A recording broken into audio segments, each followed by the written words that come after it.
Samantala, ang pinakahuling sitwasyon sa Barangay Maluwed, Dagupan City, alamin sa live report ni Russell Simorio. Russell?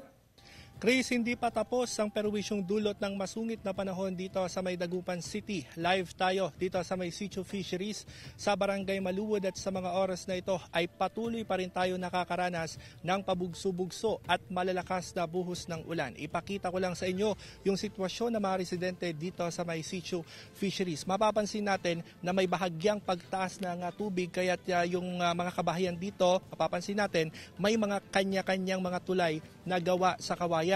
Ito yung ginagamit ng mga residente palabas at papasok ng kani-kanila mga bahay para hindi po sila mapilitang lumusong sa baha at makakuha ng mga sakit gaya ng leptospirosis at alipunga.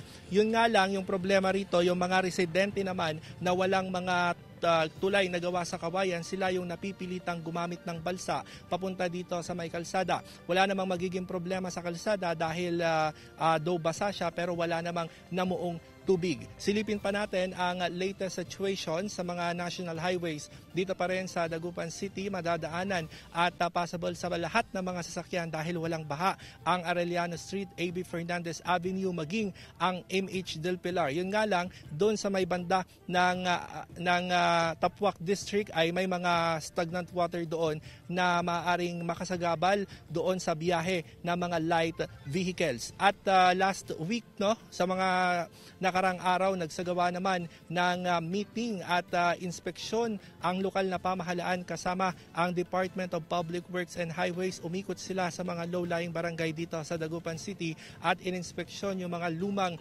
drainage system. Isa sa mga iminungkahing gawin ay luwangan itong ang mga drainage system para mas mabilis yung agos ng tubig at maiwasan na ang pagbaha. Yan muna ang latest mula rito sa Dagupan City. Balik sa iyo, Chris. Maraming salamat, Russell Simorio.